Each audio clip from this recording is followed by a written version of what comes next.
Hey guys, Roger 5 here with episode number 9 of our Newcastle career mode on FIFA 21 Next Gen. This is the penultimate episode of season number 1, and we're kicking it off against Leicester, a team we've actually been pretty good against. Obviously, we didn't get the result going our way the last time we played them, if you remember. Jamie Vardy scored in the last minute, I believe, to make it a 1-1 draw. So this time we're out for a bit of revenge. We want to kind of get the win that we deserve. We are at St James's Park, so we've got all the kind of odds in our favour. St Maxime knocks the ball through to Longstaff. It's a nice little pass inside to Iheanacho, scoring against his previous team, the team we bought him off on deadline day, and there it is. Doing the respect, showing the respect, thank you for having me, but now I'm here to haunt your dreams, because he does make it 1-0, but literally minutes into the second half, 5 minutes in, James Maddison skips past Cook not once but twice, goes for a nice little strike, trying to get that top left-hand corner.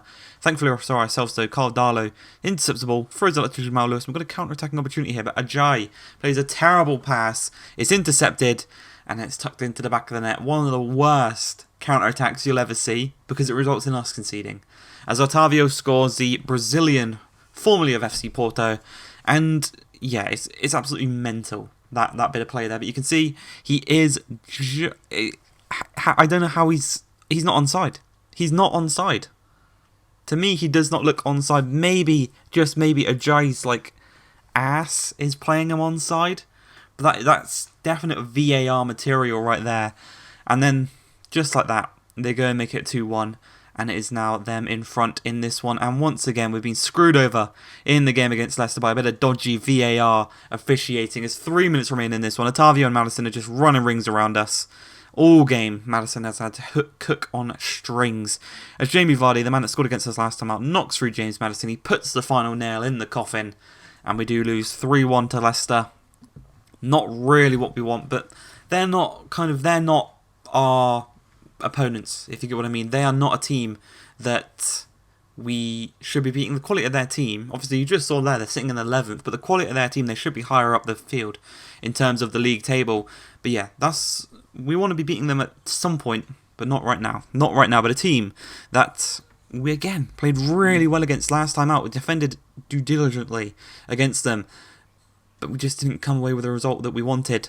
But early on in this game, we win the ball in the midfield, and Longstaff just charges forward, plays it into path of Greenwood. Greenwood's got the man on the outside in Ryan Kent. He's also got the man on the other side in St Maxime. But instead, he goes back to Longstaff. Longstaff through to St Maxime, one-on-one with his fellow countryman Hugo Lloris, and he tucks it past him through his legs, and he makes it 1-0 to Newcastle away from home. He runs over to the supporting away fans, because we were at the Tottenham Hotspur Stadium, and we've just made it 1-0 to Newcastle very early into this game. And how we've defended previously against teams like Tottenham, against Liverpool, against Leicester, the last time we played them, I had the confidence. And with a nice little block there from Ajay, it does fall to Doherty, unfortunately, as Harry Kane, just before half-time on the edge of the box, knocks it to Højbjerg.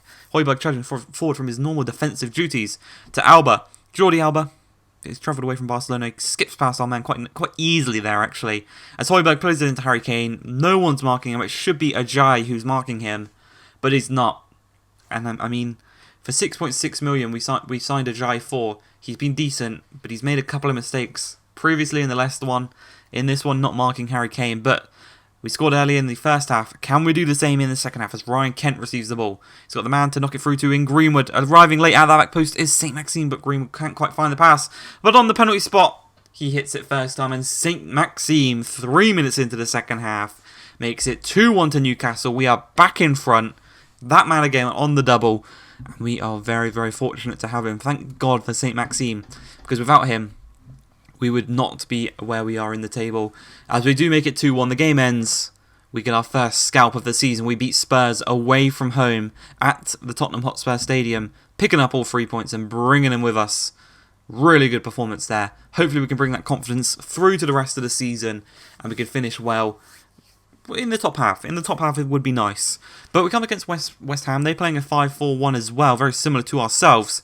And 5 minutes into the game, Jared Bowen looks to receive the ball here, but thankfully for ourselves, Jamal Lewis wins the header into the midfield of Longstaff. But it's a nice little battle between himself and Bowen there, and we do eventually get the ball away of Lewis Cook.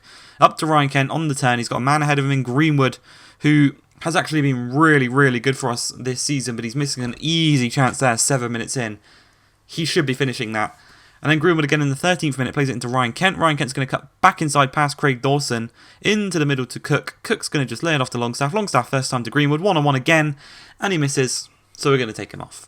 15 minutes in, you miss 2 chances like that, we're taking you off. We're bringing on Iheanacho, because it's obviously, if you miss 2 chances like that this early on, it's obvious it's not going to be your day. As 20 minutes in, St. Maxime to Iheanacho, back to St. Maxime, tried to just play that little pass back to Iheanacho, eventually we do find it, as he knocks it through to Longstaff, and Iheanacho, 5 minutes after coming on, gets the assist to Longstaff, who does make it 1-0 to ourselves. Finally, after all the chances we've created so far this game, we finally tuck one into the back of the net, and that's how the game ends. A 1-0 victory to ourselves, Longstaff with the goal, 22 minutes in. 3 points will be coming home to ourselves, and it looks as if that confidence from that Tottenham game is going to push us forward. But we do have Chelsea now at St James's Park. It's going to be a tough one. Obviously, Frank Lampard's still in charge of them in the game, but we've struggled against them. We struggle against them because they play the 4-3-3. Kimpembe and Silva. We've got the left-hand side of Silva and Alonso. We eat them for breakfast with St Maxime. But Kimpembe is so good, and we just can't really get past him. He's really good on this game. But as Pulisic plays the ball into Werner, Werner's just going to knock it back to Kovacic. Just holding possession here, Chelsea, as they play it up to Ziyech. Hakim Ziyech knocks it through to Werner, steps back with a nice little drag back, then he pulls it back onto the shot, and they make it 1-0 to Chelsea. Charges over to the manager, and we're 1-0 down, unfortunately for ourselves. But Timo Werner loses up the ball to Lascelles, really nice tackle actually. As Longstaff charges forward, he scored in the previous game against the London club. Can he do the same here? But not quite. But thankfully, he does retain possession as Azpilicueta can't catch up with the man in St Maxime. He's going to skip past Kimpembe, back inside, lays it across to Greenwood, and that's another goal for the young Englishman in the Newcastle shirt. He's been really good since we loaned him in. I don't think it'll be realistic to sign him next season. I think Man United will probably want like 50, 60 mil for him. And if we can find better bargains than that in terms of strikers. But we go back onto level terms at 1-1. They're going to go right down the other end. Timo Werner is going to be taken out by Lascelles. And they win a penalty.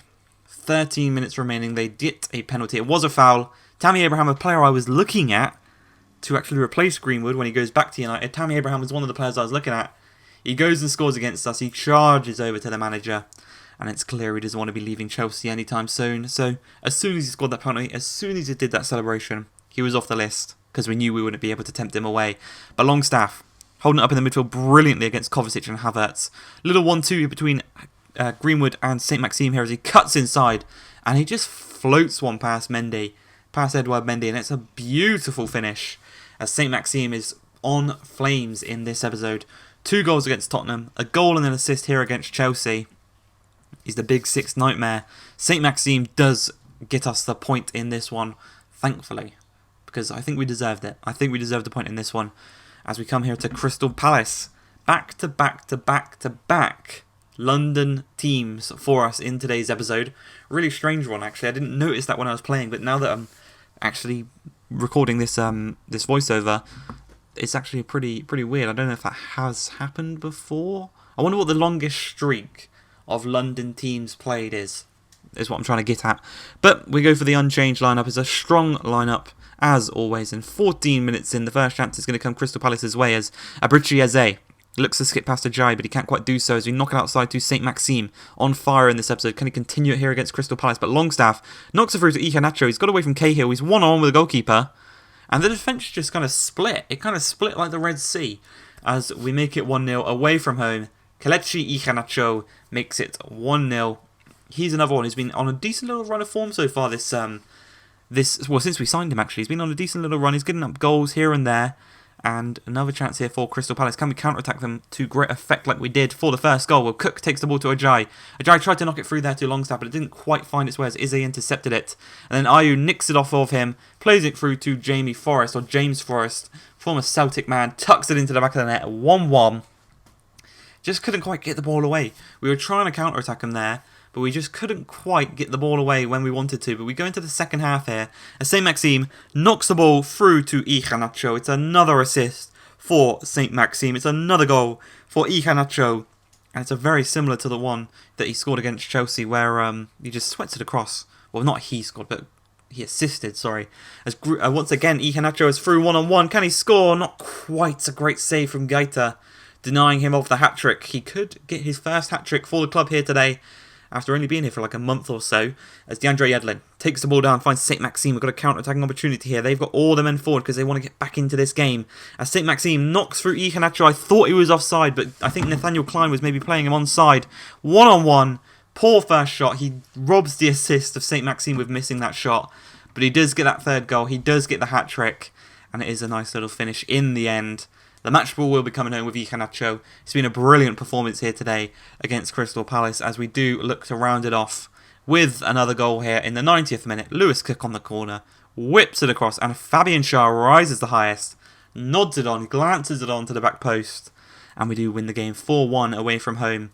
Iheanacho getting the hat-trick and Fabian Schär getting the other goal, and here we can see, getting the match ball. 6 attempts, 3 goals. Brilliant game from Iheanacho. Once again, another brilliant performance from St. Maxime as well. And it's nice to see a defender getting on the score sheet as we come into this one against Everton. If you remember Everton, they were the first team that we tried the 5-4-1 against to great effect. A 2-1 victory against them.